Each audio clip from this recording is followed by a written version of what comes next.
Welcome back. Well, yes, we'll be turning to, continuing with the same security matters. And Lancelot Ayanya joins us from our Abuja studios. He's a public policy analyst. Morning, and thank you for coming on today.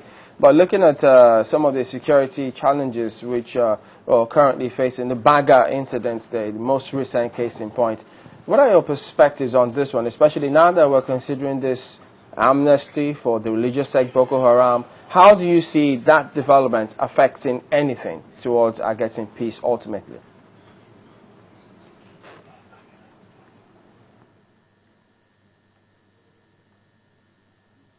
Thank you. I am not sure I heard the last bit of your question, but if I got you correctly, you asked for my perspectives on the recent development in Baga and how it might impact on the proposed discussion about amnesty with respect to the security situation in the northeast part of our country. First, let us put things in their proper context. I think that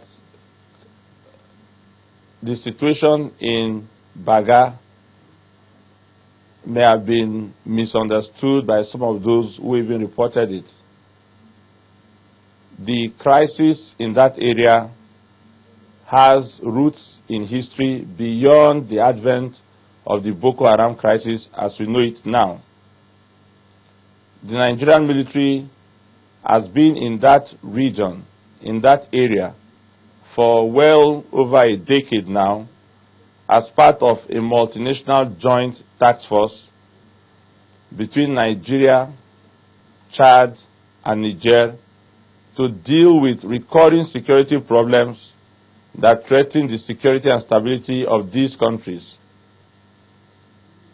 As you know, that is a shared border area between these countries, and owing to decades of crisis, particularly in Chad, and these are established facts in history, we had a scenario in which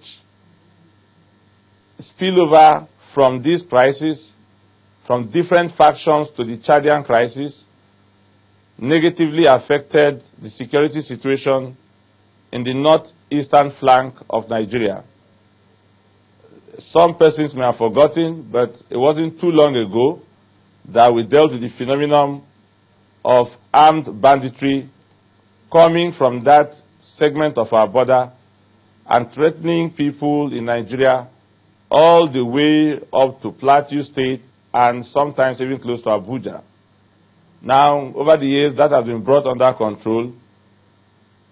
And so it's important to understand that the presence of military forces in that area is not necessarily or strictly a product of the current crisis that we confront, of terrorism or Boko Haram or whatever else it may